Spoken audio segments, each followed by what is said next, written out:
I think we're live. Again, I have no idea when this starts because I'm waiting for the live stream to appear on my iPad mini over here. I'm just going to assume that I'm live, I think, possibly. Um, Hello. I promise the start to these lives will get better than this. I'm definitely live now. That's good. But yeah, hi guys. I hope you're well. Happy Thursday. I think it is. Is it Thursday? I have no idea. It's been one of those weeks, and actually, that's the subject of today's live stream. And I've titled it over here in my little notes, "Reacting Fast as a Creator." And if you know anything about my other channel, Mark Ellis Reviews, you might know what I'm referring to there. So this has been a well, actually, firstly, I should do my I'm not doing my stuff as a YouTuber here. Firstly, guys, if you're new to this channel, please think about subscribing. You can unsubscribe at any time. It's free to do so. If you don't like the content, it doesn't matter. You can move on. But I'd recommend hanging around for a bit because I've got so much stuff on the way, some really interesting topics to be talking about in terms of the creator life and everything that goes on behind the scenes as a content creator. Also, there's a link in the description to my Substack newsletter, which every Friday I send out a completely free, again, behind the scenes kind of guidance, advice type thing about being a creator. That newsletter list has grown massively over the last 3 or 4 months, if it's been that long. But however long it's been, it's really gone fantastically. And yeah, jump on. Again, you can unsubscribe if you don't enjoy it. But yeah, let's get on with the topic of today's chat, which, as I say, is about reacting fast as a creator. And as you may or may not know, I work in the tech space on my other channel. So my other channel is Mark Ellis Reviews, and I predominantly cover Apple. Now, Apple is a fascinating company to kind of review the products of and talk about and offer your opinion on. And there's lots of people that do the same thing, thousands and thousands of us. The problem is that most of us who comment on Apple don't have any idea what they're going to do next. So unlike some brands where you know that they're going to be launching X product next week, next month, in a year's time, you have to guess all the time with Apple. There are some things that are pretty much guaranteed. The iPhone does tend to come around every September or October, normally September, and normally the other things are scattered throughout the year. But even those products and those dates and those releases aren't guaranteed. And then sometimes they really surprise you. And this has happened quite a lot in my 3 years, just over 3 years of covering Apple professionally like this. It's happened way too many times to be comfortable. So this week I was just kind of minding my own business, very busy. I've got a very busy content calendar ahead, and yeah, not thinking too much about Apple really. I was just dealing with other things really, and I think where are we? Thursday? Was it Tuesday? I think the news came out. So on Tuesday, I suddenly got a message on my Discord server from my podcast co-host Rob saying, you're not. I won't repeat what he said, but it was something along the lines of, "You're not going to believe this." And basically, Apple had decided to launch Final Cut Pro and Logic Pro on the iPad. Now, if you weren't aware, this is something, particularly Final Cut Pro, something that I've been yearning for ages and ages. And I'd got to the stage basically where I'd given up all hope. I just assumed that Apple had no interest in bringing Final Cut Pro to the iPad. And I even made a video about this about 2 weeks ago, I think it was, where I basically bought an iPad Pro, a new M2 iPad Pro, put DaVinci Resolve on it, which is a different type of video editor, and said, look, I think my words were actually, I've come to the conclusion that Apple is never going to bring Final Cut Pro to the iPad. I remember saying pretty much those exact words, and published that video. Again, didn't think anything of it. And then 2 weeks later, Apple does exactly that. They launch Final Cut Pro, and not just Final Cut Pro, but Logic Pro as well. And if you weren't aware, Logic Pro is a music production app, which I use extensively as well. I've got a long history using that app. So this news arrived on Tuesday. And bearing in mind that I had quite well, as I said earlier, I had a very busy, and I do have a very busy production calendar going pretty much into the start of June. I looked at this news and just thought, one, amazing, brilliant. Suddenly, we've got something interesting to talk about when it comes to Apple, who have been very quiet since January. We're in May now, and since January, nothing's happened basically. So brilliant. On one hand, amazing. We've got this news. I can write about it. I can make videos about it. Fantastic. And then, as is always the case, panic starts to set in because you start to think, brilliant, but I've got to create that content. I've got to write those blogs. I've got to make those videos. I've got to somehow fit this content about Final Cut Pro and Logic Pro into my already packed content calendar. And then I've got to do a reaction thing because this has just come out now. And because it's just happened now, I need to jump on the wave, the trending wave of interest in these two products. It's this classic thing. And like I say, this has happened a lot in my fairly short career as a tech YouTuber, where there's this joy of having to cover new stuff and then utter panic and despair about how to do it all. And this might all sound a little bit over the top, but when it's your business, when it's your main thing, it's your only line of work, it's not life or death, but it is certainly action stations. And it always happens. I know this isn't timed to be annoying just for me, but it always happens at the wrong time. There are some signals occasionally, and you do think with hindsight, well, actually, one of the reasons that Apple probably did this was because the day after their announcement was Google I/O, which happened yesterday at the time of recording, and obviously Apple wanted to steal a bit of the limelight from their big competitor. So, if I thought about that a bit more, I might have thought, well, maybe the day before Google I/O, let's bear in mind there might be some kind of Apple press release. But I didn't do that, and such is life, basically. But so this created quite a challenge over the last 2 days, and I had to react very quickly. So the first thing I did was panic, think about having a little bit of a cry and just disappearing and going and doing something else with it for a living. And then I thought, no, chill out. Let's get realistic about this, because I was halfway through making a video for next week, which was nothing to do with Apple. It was a headphone review, basically. So I thought, okay, let's just chill out for a moment. I very quickly looked at what had happened with Apple, and basically they'd announced these two new apps, but they hadn't launched them, so that there was nothing actually to play with and get your teeth into, which was actually a really good thing, because it meant that I could just, like I say, not sit back, but just park that for a minute, carry on with what I was doing, finish that video for next week.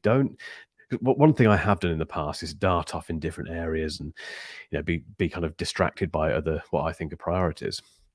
But this time I didn't. I thought, no, let's just focus on what I was doing, get that finished, and just keep in the back of my mind that I now need to do some kind of reaction blog and video to this news, which I did later on. And admittedly, I did do it in the evening. I had no choice but to do the blog post right in the evening, just so I could jump on that wave of content, of that trend of interest in that particular piece of news.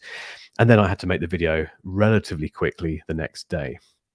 There's lots of things that we can learn from this as creators. And if you want to, if you're watching this thinking, I want to do the sort of stuff Mark does, there's lots of things you can learn from this. One of them is that you need to plan. You need to have a plan in place. Because without knowing what you're doing tomorrow or doing right this moment now, without knowing what the priority is, you'll never get anywhere. So the fact that I had a plan in place already, although that created a bit of an issue in terms of fitting this new content about Logic Pro and Final Cut Pro into my content schedule, it at least gave me some structure to work with, which is really important. The other thing you can learn from this is that my ability to write and publish the blog post very quickly that evening. I say quickly, it did take me a couple of hours to do it, but relatively speaking, pretty quickly. And also the ability to write, shoot, and edit and publish the reaction video the next day was testament to my processes. And I'm very boring about this. If you've been on one of these live streams before, if you've watched any of my content on Solo Club, you'll know that one of the main things I talk about is having decent processes. I say decent, they should be really robust, unbreakable, really nailed down processes. And I have that for blog writing. but also for making videos. And because of that, I can turn on a sixpence pretty quickly and make this stuff without, faffing around and setting things up and spending ages getting stuff ready to do it, because everything is pretty much ready to go. So the process is what saves my bacon on moments like this, weeks like this, where things just go completely out of the water. Is that the phrase? Basically, when things go totally wrong, seemingly, my processes do save the day. So have a plan, have processes in place, and make sure you stick to them, particularly the latter.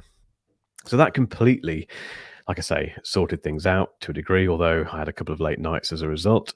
Um, the other thing that was quite interesting was that, as I mentioned a moment ago, I'd already created a piece of content which went completely against Apple's news. So a couple of weeks ago, I was saying they're never going to do this. This isn't going to happen. And 2 weeks ago, that's fine. That's 2 weeks.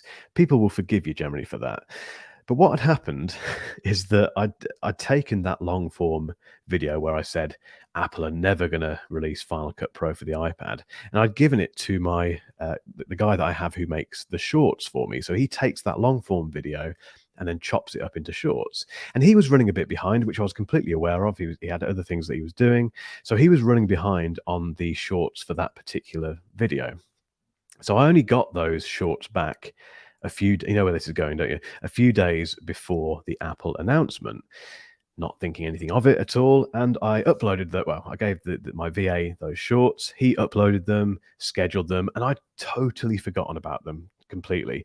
But one of those shorts, and bearing in mind these go onto YouTube as a YouTube short, but they also go onto Instagram as Reels and also TikTok. I know, down with the kids. And basically, what one of those short form videos was a clip of me saying very clearly, Apple are never going to launch Final Cut Pro on the iPad. Now, obviously, that one really took off when Apple announced that they were doing just that. So let's have a look. It's still on Instagram. What I did basically, I kept it on Instagram. I kept it on TikTok. I left it on both of those platforms, but I removed it from YouTube. I'll explain why in a moment. But in terms of the impact that news had on that particular short, well, let's look at Instagram. So on Instagram, so far, it's done 14,000 views, which for me on Instagram is a lot. That's a high-performing video. And I think it's roughly the same on TikTok as well. But like I say, I removed it from YouTube. And the reason that I did that was because it looked a bit daft. And people are pretty brutal with this stuff. If you publish something which is out of date and has been very quickly taken over by a big piece of news which is trending, you're gonna know about it basically. And although that engagement can be quite good, it can be good for channel growth and all that sort of stuff. It's not great for brand damage. So I removed it from YouTube because YouTube is my primary audience for video, and I don't want to upset that at all. But I left it on Instagram, as you can see, and on TikTok because who cares? Those two platforms are important, but they're not YouTube. They're not my main audience, particularly TikTok. I've talked about this before. I think that I've got nearly 12,000 followers on TikTok. I've got no idea how. It's just repurposing content from YouTube. Some people seem to like it. A lot of people don't seem to like it. But it's built this massive kind of, for me, this huge kind of swell of interest for the brand on TikTok. But equally, I don't really care about it. So I've left that video there just because it's a bit of fun and people can kind of, add their comments to it. And the same thing with Instagram, which is a bit more important than TikTok, but still not as important as YouTube. So you can very quickly find that content becomes out of date when these sort of things happen that are out of your control.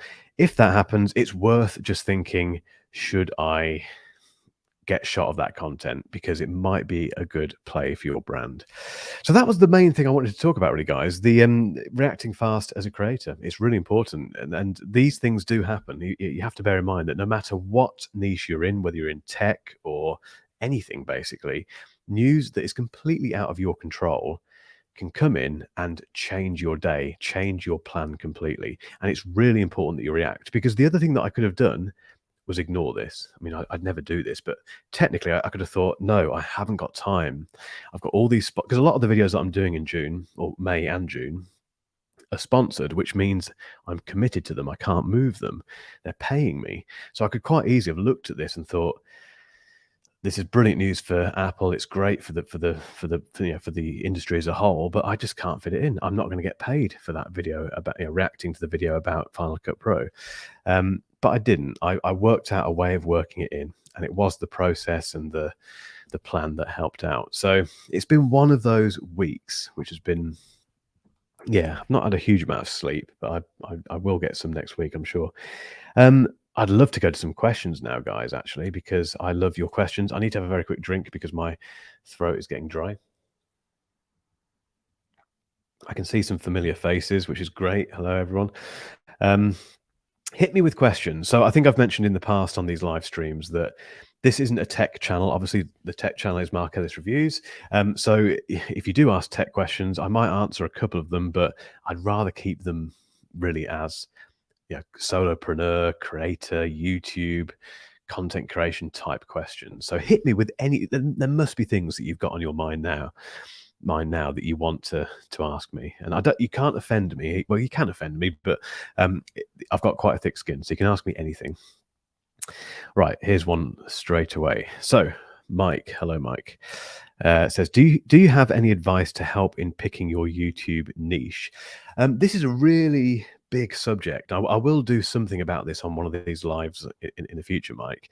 But I think one of the big things to think about this, one of the big things to keep in mind is that whatever niche you choose, if you're really serious about doing YouTube and doing what I do and potentially making it a full-time career at some point, you've got to bear in mind that once you get into that niche, once you go all systems go and full steam ahead into that niche, you're in it, you're there. Switching niches halfway through isn't really advisable. I mean, I've done this. I haven't switched, but I've added Solo Club to my overall brand. So I have Mark Ellis Reviews and I have Solo Club, but I have both going at the same time. I'm only sort of building Solo Club, or I'm only able to build Solo Club in a meaningful way because I have Mark Ellis Reviews and I've built some influence and an audience there. But just bear in mind that whatever you pick, you need to be relatively confident that you're not going to tire of it. I think what happens with a lot of YouTube channels is that people go into it thinking, I'll make a YouTube channel about finance because I've heard that YouTube AdSense pays finance channels a lot. All I've got to do is talk about Bitcoin and investing and all this sort of stuff. And fine, if you're into that kind of thing and you find it interesting, then go for it. You'll do very well. If you're only doing it because you think there's a quick buck to be made, I'm not suggesting this is what you're doing, Mike, by the way, but this is just a general point on this. You will tire of creating that content quite quickly because whenever you turn something into a creative endeavor, something that is a passion for you already, so whether it's a hobby, a certain interest, an industry that you've got a lot of experience in, if you turn that into a creative endeavor like this, it gets very real very quickly and it becomes less enjoyable to a degree. So tech's a great example of this. I've loved tech my entire life, but I don't go home and play with my MacBooks. I can't really be bothered with my phones. I've got loads of phones I could play with here. They're tools for me, and they're content. They're things that I use to create content. So just bear that in mind. This is a long-winded answer, Mike, but I think just think about what you love doing and think about how knowledgeable you are about that thing, whatever it might be. And have a think about how many other people you could potentially help with that and the sort of challenges and questions that they might have and how many of those challenges and questions you can answer, really. Just do a bit of brainstorming, watch loads of YouTube, be inspired by others, all that stuff. But just bear in mind that you can, you need to really want to do it depending on what it is. Loads of questions coming in now. Luke says, love your live streams. Thanks, Luke. I've got no idea what these are like. I don't get to watch them, obviously. So, and it's very weird just sort of standing in the studio, talking to this camera, seeing you on here, actually seeing myself in front of me, which is always horrible. You never really know what it's like. So I'm glad you're enjoying it. I hope they're useful. Right, and as always, it's just me going through the comments, so I'm a bit slow with this. Jakob is a regular. Do you plan to use Final Cut Pro for the iPad for this channel? I do. Yeah, absolutely. There is one possible caveat with this, which I think is I need to double check this, but I think you can't use external drives with it at the moment. So DaVinci Resolve, which is something you can access on the iPad, that uses external storage, or it can use external storage. So you plug your external SSD in, and you have all your footage there. From what I understand, Final Cut Pro on the iPad relies on the internal storage on the iPad, which is utterly useless. I've got the one with, I think, 256 gig, whatever the base model is. That's going to be eaten up very quickly with 4K footage. So that's a bit of a worry. But the idea, yes, to cut a long story short, Jakob, is to use Final Cut Pro on the iPad for this channel, and potentially for markerless reviews. Well, we will see. Another question here. An upsy, hopefully I've pronounced that right. A very simple question. Why do you do what you do? That's a simple but brilliant question. Why do I do what I do? Because I think I've unwittingly worked my entire life to do this, and I didn't think, if I go back 5 years, I didn't think I'd be doing this. I didn't think I'd have my own little studio and be making content on the internet for a living. I genuinely didn't think that. I've always done stuff, behind the scenes on the side, but I never thought I'd get to this stage, which for me is huge.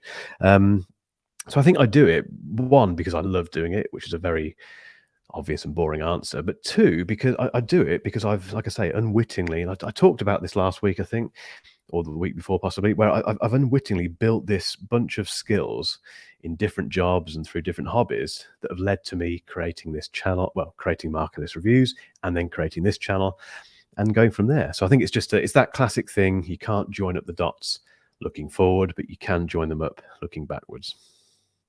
So that's why I do what I do. Here we go. Luke, what are your thoughts on faceless videos? Do they do well? I don't watch many faceless videos. The only faceless videos on YouTube that I've watched and actually used are piano tutorials. So if I want to learn something on the piano, I tend to watch top-down keyboard. And quite often they don't even talk, which isn't great. But even if they do talk, you just get their hands playing away. I think, again, it doesn't. What matters is that you have a target niche that is well defined. So there's an audience out there that you can help, that needs your help, and you can help them. And that you can craft a story in a 5, 6, 7, 8, half an hour-long video, or even shorts, whatever it might be. How you do that, there's so many different ways. You can do what I do, which is talking to the camera. You can do, kind of faceless, hands on the table, doing things. You can do a stop animation. Is that what it's called? There's so many things you can do. But the key thing is niche, process, and telling a good story. If you can do that, it doesn't matter how you do it, really. James, I'm a secondary school teacher and worked quite often. I put these questions on the screen. Sorry, James. And I've not read them before. So I'm waiting to do this and something horrendous come up. So if that happens, I'll try and take it off pretty quickly. James, I'm a secondary school teacher and worked in 2 schools. One school provided all students with iPads for education/games, and my current one doesn't. How do you feel about this? One school provided all students with iPads for it comes down to budgets, I suppose, James, doesn't it? I mean, I don't know how much educational discount Apple gives schools and colleges and that sort of stuff. Might be that they couldn't afford it. I don't know. It sounds like quite a big investment, but I think, regardless of that, those tools should be made available, particularly for kids and students who don't have access to it.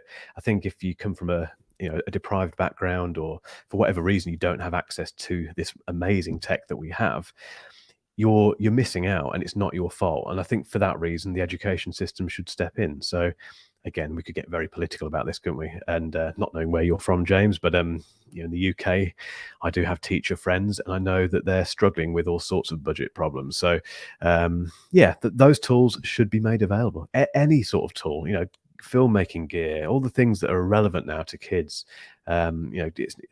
Kids don't just want to come out and be.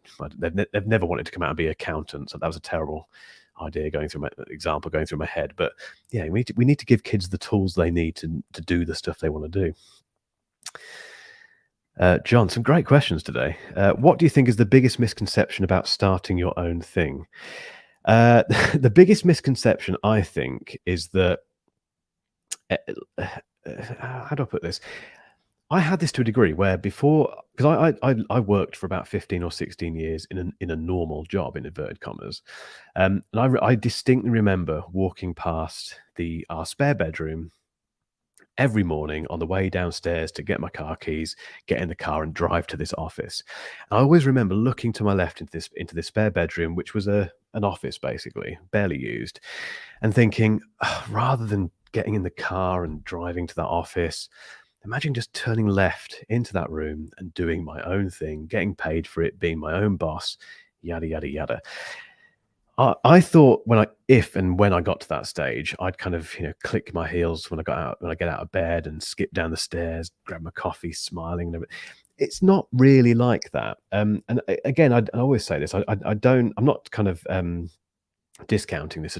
I'm not doing down how amazing this is. I'm not in any way saying that what I do isn't as exciting as I thought it would be, because that isn't the case. It's the best job I've ever had in my life. But I think the big misconception most of us have about starting your own thing and maintaining your own thing is that it's a lot of, hands in the air, amazing times. And a great example of this is that I've got a chair over here, which occasionally I sit in just to do some social media stuff and some writing and what have you. And when I sit in that chair, I get a wide view of the studio and I get to see this thing that I've created. And it's only during those times on the chair, which happen very rarely, actually, to be honest, it's perhaps once or twice a week, where I sit back and think, wow, I've created something quite amazing here. This is actually quite impressive. But you don't think that all the time. Like I said, they're fleeting moments. It's all worth it. It's all worth doing. But I don't want to put anyone off this at all either. But it's the reality of it is very, very hard work. And I'm learning that you do have to occasionally step back, like I just mentioned, just to admire what you've done. I think it's really important. But it doesn't happen as often as you think it might.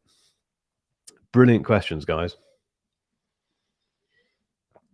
Right, Rob. Rob, your name rings a bell. I can't think why. Apologies if I should know. As a fellow freelancer, now into my third year, I'm terrible at working at weekends and doing just one more thing for the business. Any tips, or are you as guilty as me?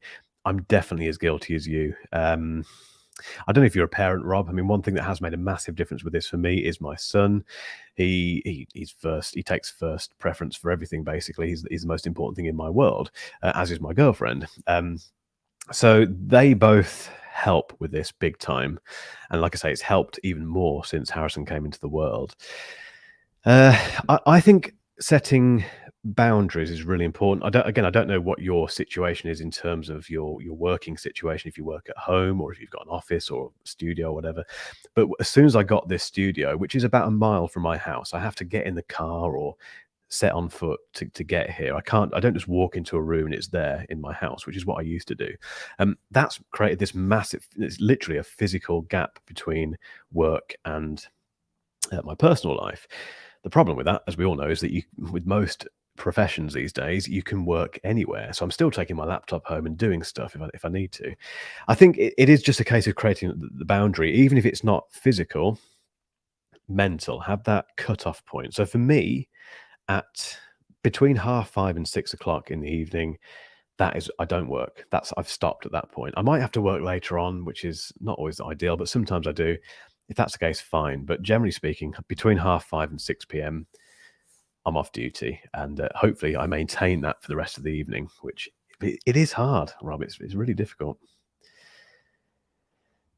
Adrian says, I suspect many schools don't understand the tech. Possibly, yeah. I mean, there might be going back to the question about, should schools have iPads and stuff? That is a good point. I mean, it's something. It's education for the schools, I think, possibly. I don't know, but it's a tricky one, that. Mike, any idea what video editing outsourcing costs are for shorts and say a 10-minute video? For longer videos like 10, which is these days a long video, a regular length, let's call it a regular length YouTube video is quite expensive. You can get fairly cheap external editors, but you get what you pay for, unfortunately. I've never employed anyone to edit one of my main videos because I'm so protective over the editing process. But it's if you've got the budget for it, it's quite a good idea. But just bear in mind, it's quite a big expense. To give you an idea, when I rented this studio, I had the choice really in my head of either renting somewhere to work or hiring an editor, and it would have been, I think, roughly the same cost per month. So you're talking well over in the UK anyway, well over £1,000 a month to do let's say 4 videos a month for you. That might be way off actually. That may be a bit.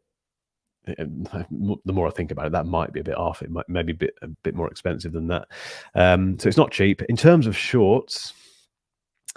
What does it cost me? I don't mind talking about the numbers. I have to be a bit careful talking about the numbers because I don't want to reveal what I'm paying the guy just in case he watches this. But you're talking a fair bit less than what the number I've just said. You're talking hundreds really per month to get a good number of shorts. I'm talking a lot of shorts produced. The one thing that has changed this massively is AI. So Gling, it's worth looking at that, GLING.ai. Again, I'm not affiliated with them, but if you have a look at Gling, that is a brilliant way of cutting down A-roll editing time. There's another one called Opus, which is where you chuck a YouTube URL into this app and it spits out 5 or 6, sometimes more, shorts for you, which have been properly reframed and they've got all the captions, emojis and stuff popping up. That's very good. These days, I'd recommend looking at AI to begin with, see what AI can do for you to speed things up. But yeah, external editing is expensive if you want it done properly. Right, Adrian. Another one from Adrian. So, with so many other YouTube entrepreneurs, but it's a hard word to spell that. How important is it to find a niche coupled with your own persona, i.e., being yourself and not copying anyone? Is this important for sponsorship? That's, again, brilliant question. So how important is it to find a niche coupled with your own persona? It's absolutely vital. It's really important, first of all, that you find I'd call it a sub niche. So for me, you can get very deep with this, but like I say, I'll do another episode on this at some stage. But for me, my kind of main niche is tech. But that's too broad. There's lots of tech. So within tech, I talk mainly about Apple. I know I do some other stuff, but mainly about Apple. That's getting a bit kind of nichier, if you like, for want of a better word or real word. But that's still a little bit broad. Apple is a huge topic. So within Apple, I have basically this smaller set of people who love Apple stuff, have fairly decent budgets themselves, but also don't care about benchmarks. Suddenly, I've got this group of people which has come from this massive, great big tech thing right down the funnel to this little tiny group of people. Tiny, it's still a huge group of people for me, but a very kind of condensed audience. So that's the niche. However, if I then I nearly said attacked that audience, that's the wrong phrase. If I went at that audience with content where I'm pretending to be, I don't know, who can I use as an example? Rene Ritchie, okay, first person who came to my head, or MKBHD. Let's say I kind of went at them with that kind of mindset and pretending to be that person. That's going to become wearing quite quickly, mainly for me, because I'm not that person. You're much better off being yourself. And I think this is the thing that a lot of people struggle with on YouTube is being themselves, because the hardest thing to do is to be yourself on camera. It feels very unnatural doing this, and you're always putting on a bit of a performance. I don't talk like this all the time at home. I'm fairly chilled out and quiet, but you do have to retain what makes you really, and it's little things that you're not aware of that will come out and that people will love and that they'll come back for. One of those things for me, and I have to mention it because it's relevant to this, but I do find it a little bit embarrassing and uncomfortable, is my voice. People seem to like, not everyone, but some people seem to like my voice, particularly the US audience, because I have this generic British bloke voice, which I can't stand personally. And I'm from a place called Northampton in the UK. Thankfully, I don't have a Northampton accent because it's horrible. I can say that I was born there. Um, but I didn't go into YouTube thinking, my voice is fantastic. I'm going to make sure that's going to be the main part of my brand. But it just turned out, it just happened that people liked it because I was being myself. I wasn't putting on any kind of, like I say, persona. So niche is very important, and being yourself and not copying anyone is very important. Being inspired by other people is completely different. And I think I'm inspired by a number of people. And if you look hard enough, you can see inspirations from all sorts of different YouTubers. But I'm still myself, really. Sorry, my throat keeps going dry. Another one from Mike. Apart from your M1 Mac Mini, what is the best piece of kit you've bought for your business? I always say this. Let me quickly grab it. It's a very easy answer, this, and it's a camera, which is pretty obvious, I suppose. Well, it's not obvious, but it's a fairly simple answer for a YouTuber. It's the Sony FX3, which technically is part of the cinema line on for Sony, which always makes me smile because this isn't a cinema camera, although it is approved by Netflix, so you could make a Netflix documentary or series with it if you wanted to, and it would get on there. It's just, I shouldn't say this. I think I did this last time. It's the most robust, reliable piece of gear, not just in this industry, but in any industry I've ever worked in where I've relied on gear, that I've ever owned. It's like a tank. The images it produces are beautiful. It never overheats.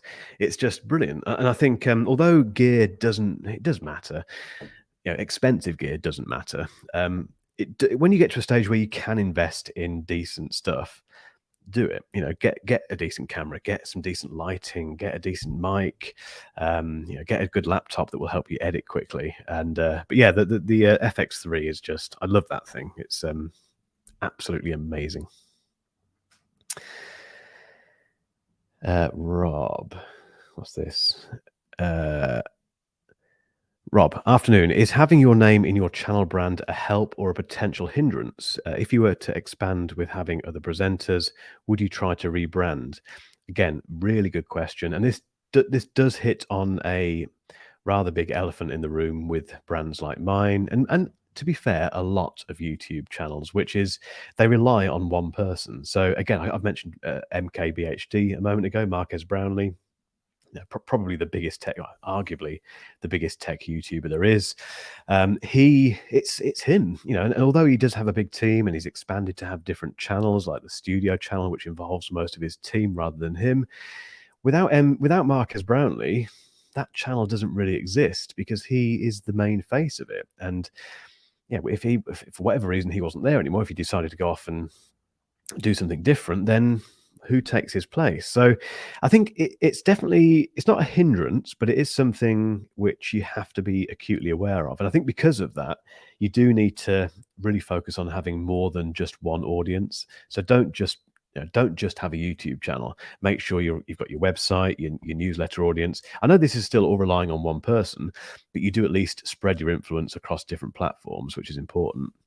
I think if you bring other people in, I mean, I'm not planning on doing that with Mark Ellis Reviews personally, because it's not really that type of channel. But this Solo Club is quite a good example, actually, where the name of the channel is Mark's Solo Club.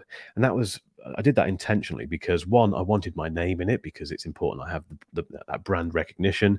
But also I wanted to have the name of the brand itself being Solo Club, because it gives me a bit more flexibility with the content. I can, if I want, have a co-presenter at some stage if I decide to do that, and it doesn't look out of place. So it's a brilliant question, Rob. I think you'd have to think very carefully about your channel name, depending on what your future plans might be.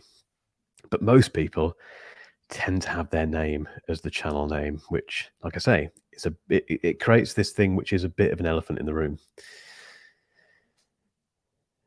Adrian says, I agree, Luke. Oh God, this is about my voice, is it? Mark, you and your voice are engaging. You are not a monotone. That's reassuring. Thank you. But I'm not just saying this. I genuinely hate editing my own voice. It's horrible. Um, Paolo, in relation to solid processes, with you being a Ulysses user and since it publishes directly to Ghost, is there a particular reason to use Substack over Ghost for the newsletter? The only reason I'm using Substack over Ghost is because I haven't tried Ghost, basically. There's so many of these platforms. It's a bit like social media. You have to stop at some stage. You have to just pick one. And Substack caught my attention before Ghost, really. I've been aware of Ghost, and I think I looked into it a year or so ago, maybe 18 months ago, and for whatever reason didn't continue with it. I don't think it was for any bad reason about Ghost, to be honest. But Substack, I think, seems to have it's mentioned a bit more. It seems to have a bit more brand recognition. They seem to be, they seem to have infiltrated the creator network a little bit more, because a lot of people talk about Substack and not many people talk about Ghost. I think Ali Abdaal uses Ghost. I know he did. I don't know if he still does. So he will have influenced a lot of people to do that. But use what makes sense. As long as you're building a newsletter list somewhere where the list itself is yours, and they should tell you this, whether or not they own it or you own it. Most of these, Substack, I would guess Ghost as well, and ConvertKit, etc. You own that list, and if you decide to download it and take it elsewhere, you can do that. You can export the list. That's very important. You can't do that on YouTube. I can't export my subscribers from this channel or Mark Ellis Reviews. They belong to YouTube. So pick one and stick with it. I think that's the best thing. But yeah, nothing against Ghost. I'm sure it's a great platform. Any more questions, guys? Rob says, I suppose the route is to create another channel to expand, a little bit like Linus Tech Tips. Yeah, I mean, Linus Tech Tips is a very big example, but a very good example of how to expand your brand. So he has his main channel, but then he has loads of channels beyond that. Mr. Beast has done the same thing. There's no limit to how many YouTube channels you can create. I mean, I've done it. I've got 2 now, and yeah, you can have 17 if you wanted to. It's entirely up to you. What is your opinion about a platform like Builderall? I've never heard of that. Let's do a live. Let me have a look. Builderall. This is going to be embarrassing. I bet I should know about this, shouldn't I? So it's a marketing and automation suite from the looks of it. Well, my opinion on it is that I've never heard of it. Complete marketing and automation suite for your business. Again, there's a lot of these. It looks like it's got some AI stuff potentially built into it. I'm not sure. Everything's got AI built into it these days. Yeah, I can't give any kind of advice on that. The one thing I always say about these kind of apps and these platforms, and I'm a bit of a broken record about this, but for good reason, is that pick something that works. And when you know it works, stick with it. I've made the mistake of, for example, changing writing apps again and again and again. So I've gone between Ulysses and Scrivener and what else, Bear and IA Writer, all these different things. And all I'm doing is wasting time, because each time I do that, I have to move my stuff over, remember how to use it. And it's just a faff. So I've stuck with Ulysses as one example for a long time. I've stuck with Final Cut Pro for a long time. I'm going to stick with things like Substack. For this StreamYard, I'm going to stick with it because it works. Yeah, pick what you like and stick with it. Don't be kind of drawn by those bright lights of new apps and things like that, because you do waste more time than is worth, really. Which sounds very boring, but it's the best way to get stuff done. Mike, as a one-man band, what one thing do you do a day that you'd recommend that others do in terms of productivity? Get exercise. 100%. It's got nothing to do with my to-do list or the app that I use for that, or even the time that I get up, really. I think the most important thing is exercise. When I don't have any meaningful exercise, so today is quite a good example, actually. I've not been to the gym today. I've not been for a run. I have been swimming with my son, but this is tiny baby swimming, so you don't do much. You just kind of move around the pool a little bit. He's doing all the work, to be fair. So I've had a little bit of exercise there, but I don't feel like I've properly exerted myself or got my heart rate up. I think it's really important to get your heart rate up and just get moving, even if it's just for 15 minutes, whatever it might be. every single day, because I know when I haven't done that, I feel lethargic. I feel my mindset isn't right. I don't feel particularly productive. So yeah, in terms of productivity, without the gym and without running, and I don't go far at all. I run 5K. That is as far as I have any interest in running. But without that, I wouldn't be productive. So it's really as simple as that. Adrian, how is your iPad-only approach working? Will the iPad Pro Final Cut Pro make a difference? You might have missed my kind of rambling about this earlier on, Adrian. It might be worth rewatching this. But to cut a long story short, the iPad-only approach is now kind of switching from DaVinci Resolve to Final Cut Pro when it arrives next week. And will it make a big difference? I don't know. And until I start doing it in anger, until I actually start using it and going down to my local coffee shop or taking it to the gym, which has a coffee shop in it, um, I don't know. I'm hoping it's not going to feel like I'm just using it because I've got access to it, which is often the case with the iPad. You often feel like you kind of it's a bit of a you're shoehorning it into your process. I hope I hope it's genuinely a case of wow, this is amazing. Because I think if you saw my video about that with DaVinci Resolve, I was genuinely excited. I sat there and thought this could be really interesting. So I'm just hoping that the reality of that is as I'd kind of hoped, basically. And Adrian says the NHS guidelines is 20 minutes at least 3 to 4 times a week. There you go. I'm not a doctor, actually. That's a very good point. Don't take anything I say about health and fitness, well, take it with a pinch of salt. Consult your doctor. Consult the NHS if you're in the UK. I should say that. But yeah, get some exercise, definitely. James, do you delete raw files once your edit is complete, or do you archive it all? I need to mention him again for this. So MKBHD, I remember watching a video of his ages and ages and ages ago, probably 3 years ago when I first started, where he basically said that when he's finished a video, he deletes all of the files, all the raw files, the Final Cut Pro project, binned, gone, because he then moves on to the next one. And I remember watching that thinking, well, if he does it, then it must be a good idea. so I do something similar. What I tend to do, I keep B-roll, not all B-roll, but if I'm shooting a video, for instance, about the iPhone 14 Pro Max, I know that there's a very good chance that I'll need access to that B-roll later on for other videos, because it saves time. So if I make 3 videos about the iPhone 14 Pro Max over the course of 3 months, then I don't want to keep shooting B-roll of it each time, because it gets very laborious. I need to do the A-roll each time, obviously, but the B-roll, you can reuse stuff you've made. So I keep B-roll for most stuff. So on my NAS behind me, which is down here somewhere, there's loads of B-roll for loads of products and sponsor products and stuff.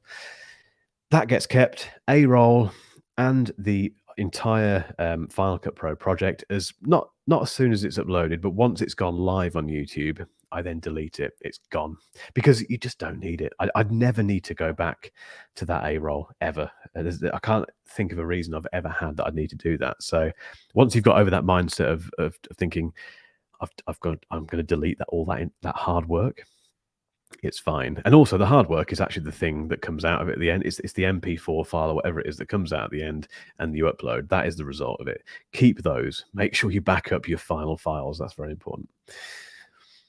Any other questions? Hello, Gavin from North Wales. I'm a big fan of Wales, Gavin. Been there quite a lot in my life for holidays and stuff. Whereabouts are you in North Wales? Because that is the prettiest bit, I think. Out of interest, where is everyone else calling in from? I always find this interesting.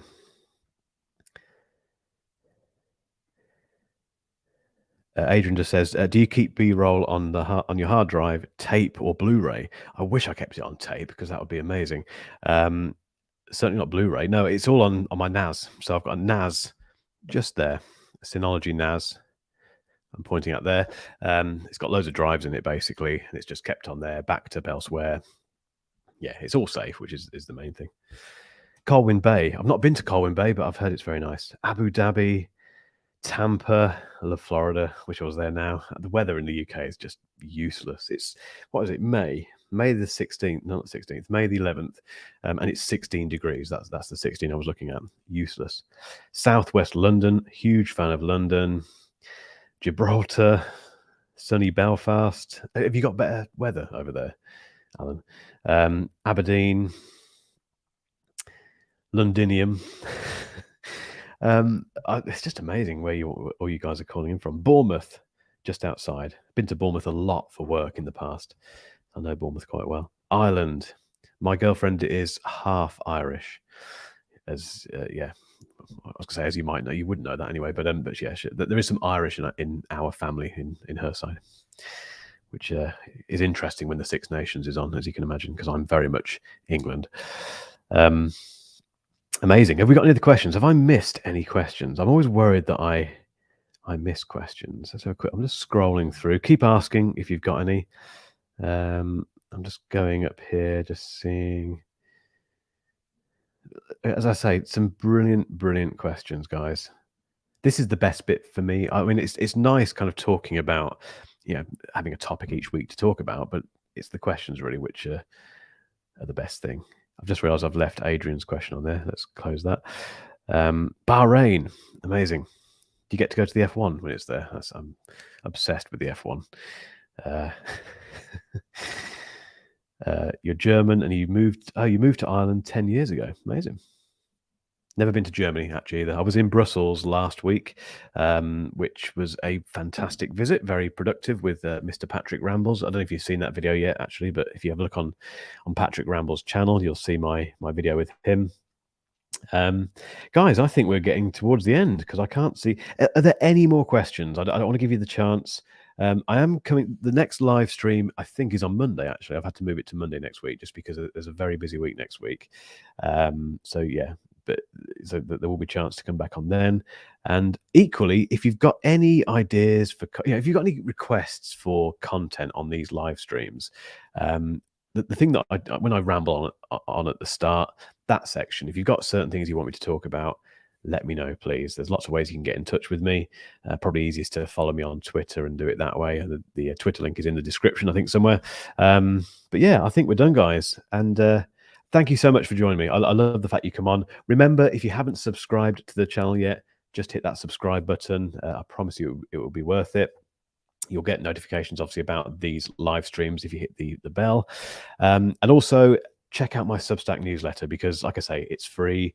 And every Friday, there's a not too long, I promise, kind of written newsletter that I send out, which, again, just gives you a bit more behind-the-scenes stuff that's going on at the minute and my thoughts about the industry, because it's a very transformative time, I think, for this content creator sector at the moment. Is this one last question that's coming in? Let's have a look. Oh, here we are. Hope and Glory. What do you think about the Final Cut Pro sub, as in the subscription payment? So for those who don't know, Apple are introducing subscription pricing for Final Cut Pro and Logic Pro on the iPad. I think it's, don't quote me on this, I think it's $4.99 a month or about £50/dollars a year. So you can't buy them outright, basically. And this has caused a lot of furore. This is quite a good thing to finish on, actually. Adrian says, I hope the little one is well. He's great. Thank you, Adrian. Thank you. This is, definitely a good thing to finish on. So you're asking if I prefer a one-off payment instead.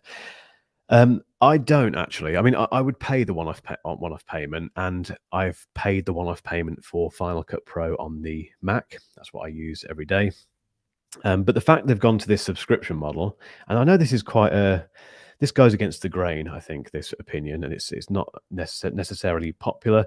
But I think it's a fantastic thing. I think these apps, although I've not used them yet, I might say differently next week when I've got my hands on them. But from the looks of them, particularly Logic Pro, which looks pretty much like Logic Pro on the Mac without any kind of things taken out of it, they're an absolute bargain. 50 quid a year to get access to, I know it's each, so 100 quid a year, let's say, if you get both of them, to get access to two professional applications for video and audio editing, and you get updates for that. So for as long as you're paying those subscriptions, you will get the updates. You'll get the incremental updates. If there's a bigger update that needs to be paid, then that's another thing, obviously, entirely. But generally speaking, Apple doesn't tend to do that. It will just keep updating it. And as long as you're paying for it, you'll get those updates. And they've made some amazing updates to Final Cut Pro and particularly Logic Pro in the past. And I think the biggest thing with this is that it removes that barrier that is quite often the case with upfront payments. So if instead, let's say Final Cut Pro on the iPad was 300 quid, there's an awful lot of people who wouldn't pay that. I would, because it's a business investment. It's an absolute no-brainer. Just click done. But if you're a student, or if you're someone who's just going out on their own doing this kind of thing, or if you're doing this as a side project and you don't have a big budget, you've got to feed the kids, you've got to pay the mortgage, that £300 is a big chunk. It's a big hurdle to get over that, I think. Whereas 5 quid a month, or let's say 50 quid a year, it's a bit of a no-brainer. You can kind of justify that. And also, the most important thing is that it kind of teaches you, or it encourages you to treat that as an investment. So you're paying that every month or every year. Well, if that's the case, you can think, okay, how can I monetize what I'm doing? I love making videos. I love making music or audio content. Is there any way I can recoup that £50 a year? And trust me, you can, even if it's just a hobby.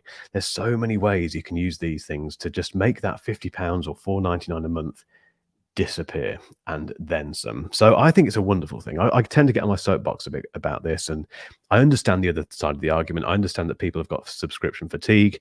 Totally get that. But personally, I think they are bargains. But we'll see what I think next week. Adrian says, yeah, you agree that subscriptions make it affordable for younger people. Yeah, totally agree. And Hope and Glory, you say, in my opinion, it's cheap considering content creators will be making plenty of money from it.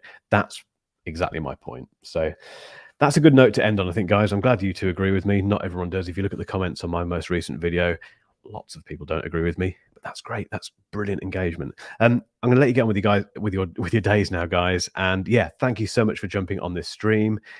And I'll be back next Monday, I think, for another one. But yeah, take care, and I'll catch you next time. Cheers.